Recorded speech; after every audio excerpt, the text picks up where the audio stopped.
Politik Indonesia, Adi Praitno. Selamat sore semuanya. Selamat sore. Terima kasih Assalamualaikum. sudah bergabung bersama kami. Waalaikumsalam warahmatullahi wabarakatuh. Bung Hilmi, ini tendensi cukup serius disampaikan oleh BMSI dalam aksi hari ini. Meminta Presiden meminta maaf karena dianggap merusak maruah demokrasi. Apa dasarnya? Oke, pertama yang perlu kita soroti, bagaimana statement Jokowi awal ketika mengatakan bahwasanya Presiden boleh berkampanye di tengah atau mungkin di tempat yang cukup sakral, di belakang salah satu paslon, lalu ada panglima juga gitu ya, mengucapkan bahwasanya Presiden boleh berkampanye seperti itu. Dan ini yang akhirnya menjadi pantikan para guru besar, para sivitas akademika, para akademisi kampus akhirnya menyuarakan gitu ya, apa yang menjadi poin-poin pergeseran demokrasi saat ini gitu. Pemilu tahun 2024 ini gitu ya, itu akan menjadi salah satu ajang pesta rakyat, pesta demokrasi rakyat di tahun 2024. Maka kami sebagai mahasiswa menginginkan suatu hal yang akhirnya sebenarnya cukup simpel gitu. Apa gitu ya? Jokowi untuk exit the game gitu. Keluar dari permainan pemilu tahun 2024 ini gitu. Keluar untuk berhenti menunjukkan keberpihakannya. Keluar untuk berhenti cawe-cawenya. Keluar untuk berhenti mengeluarkan statement-statement yang akhirnya sangat memiliki ambiguitas gitu ya. Sehingga menunjukkan keberpihakan Jokowi kepada salah satu pihak tertentu gitu. Nah, ini yang akhirnya pengen kita dorong dan pengen kita serukan gitu. Ayolah, ini pesta demokrasi yang akhirnya perlu dirayakan secara bersama-sama, jangan sampai menjadi suatu hal yang terciderai oleh statement Presiden itu sendiri. Semata pada pernyataan Presiden yang masalah Presiden boleh berkampanye atau ada momen lain yang membuat akhirnya teman-teman mahasiswa merasa ini klimaks untuk menuntut pemilu jurdil dan tidak ada kesewenang-wenangan? Oh, tentu banyak sekali momen-momennya. Mungkin sedikit saja yang mungkin nanti akhirnya bisa kita paparkan gitu ya. Ketika kita melihat kemarin malam minggu Presiden bermalam mingguan dengan beberapa kader partai, salah satu pengusung calon presiden juga gitu ya. Kemudian Presiden tampak begitu mesra di luar sehingga sedikit mengganggu iklim gitu ya, kontestasi politik di tahun 2024. Memang Jokowi tidak menyebutkan gitu ya, keberpihakan beliau kepada siapa, kepada paslon A, B, atau C gitu. Akan tetapi kedekatan-kedekatan yang akhirnya dimunculkan ke publik gitu ya, itu akan menjadi suatu suatu pandangan publik bahwasanya Presiden ini memiliki keberpihakan kepada pasangan tertentu seperti itu. Oke, dari argumentasi BMSI ini menurut Anda Bang Daniel cukup kuatkah argumentasinya? Pertama tentu sebagai negara demokratis, kritik, masukan dari teman-teman mahasiswa maupun dari sivitas akademika itu adalah hal yang wajar dan mahfub ya. Sebagai pressure group, mereka harus melakukan proses pengawasan.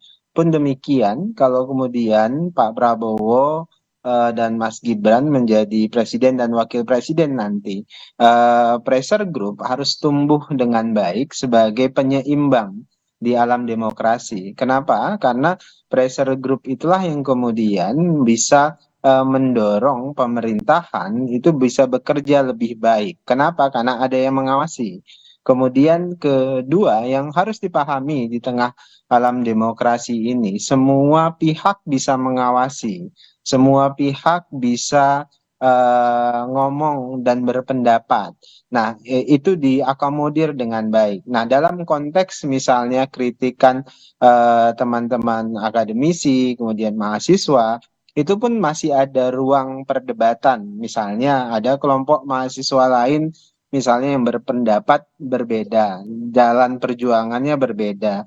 Kemudian ada akademisi dan profesor yang pendapatnya berbeda. Ya silahkan, itu adalah ruang kita berdialektika. Bagi kami, Pak Prabowo dalam hal ini misalnya punya komitmen yang sama, ingin memastikan demokrasi kita itu berjalan dengan baik, pemilu kita itu berjalan dengan jujur, adil, sehingga legitimasi dari pemilu kita itu semakin tinggi. Nah, tapi desakannya lumayan tendensius juga nih tadi yang disampaikan BMSI, mendesak Presiden minta maaf karena dianggap merusak maruah demokrasi. Itu gimana menilainya, Bang Daniel? Itu hal biasa, perspektif yang dibangun oleh teman-teman ini ya kita hormati. Pun demikian dengan perspektif yang dibangun oleh kelompok mahasiswa yang lain pun harus dihormati.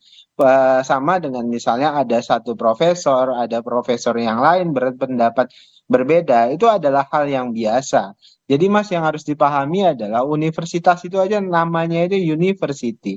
Artinya ada banyak pribadi-pribadi otonom di dalam universitas itu yang kemudian punya buah pikir yang berbeda-beda, punya perspektif dan sikap yang berbeda-beda.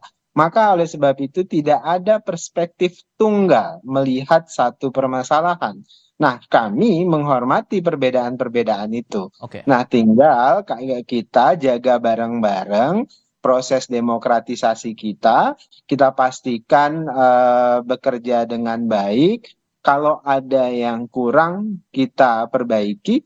Kalau ada yang baik, kita dukung bersama-sama. Oke.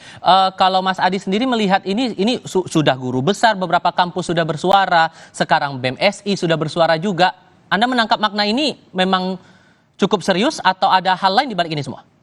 Ya, saya kira ini sebagai bentuk kekecewaan dan bahkan ekspresi dari amarah dari para guru besar, sivitas akademika, dan mahasiswa. Terutama terkait dengan kondisi dan proses-proses menuju pencoblosan 14 Februari pemilu 2024 ini, Mas Tipal.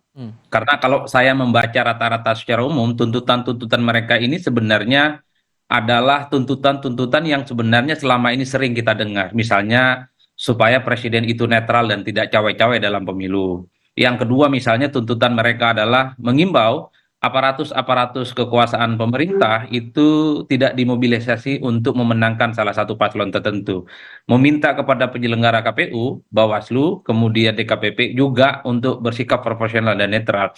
Ini menurut saya adalah narasi-narasi yang sebenarnya selalu diulang ya oleh kelompok-kelompok aktivis, gerakan civil society yang saya kira selama proses pemilu 2024 itu berlangsung, yang menjadi ramai dan menarik itu karena yang bicara itu adalah guru besar, yang menjadi ramai dan menarik itu karena yang bicara itu adalah kelompok-kelompok kampus dan aktivis mahasiswa.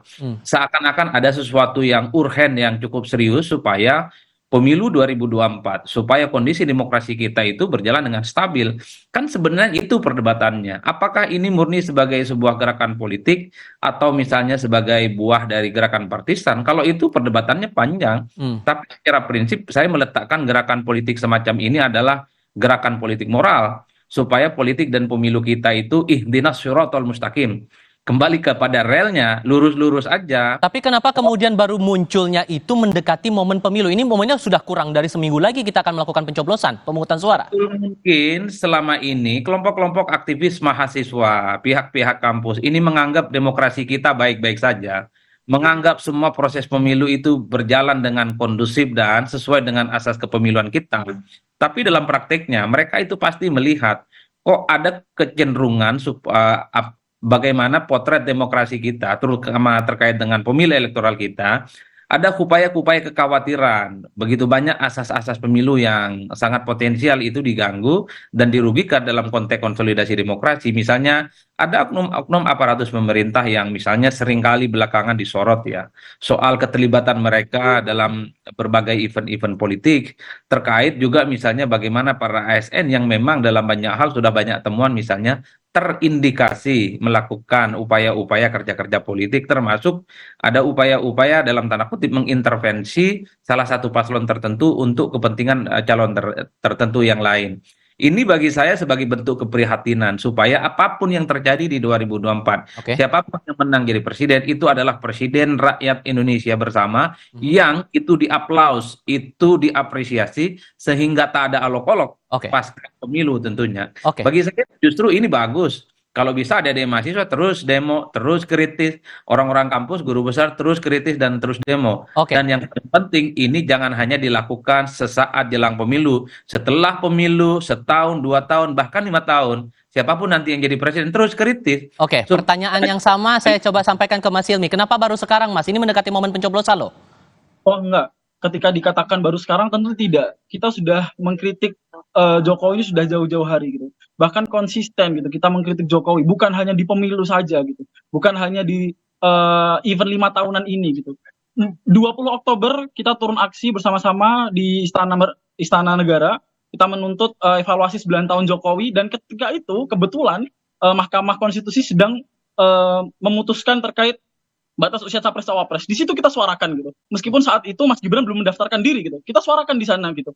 Lalu setelah itu mulai ada pergerakan-pergerakan yang akhirnya kecurigaan kami ternyata terrealisasikan gitu ya. Kita suarakan terus. Dan mungkin hari ini ketika kita melihat guru besar kita turut untuk bersuara, ini adalah suatu akumulasi.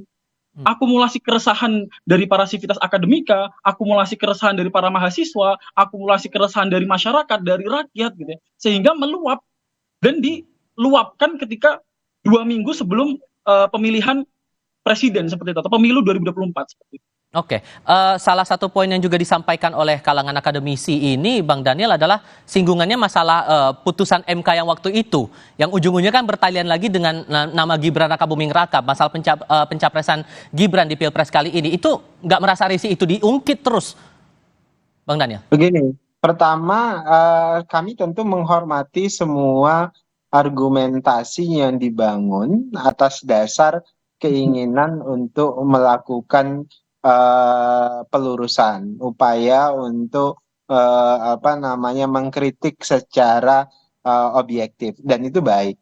Nah, tapi hati-hati juga dengan free rider, penumpang gelap yang menggunakan isu-isu ini, terutama di akhir jelang pencoblosan ini, itu sebagai upaya pressure for electoral. Nah, itu yang berbahaya. Makanya tadi misalnya yang disampaikan oleh Mas Adi, konsistensi itu dibutuhkan.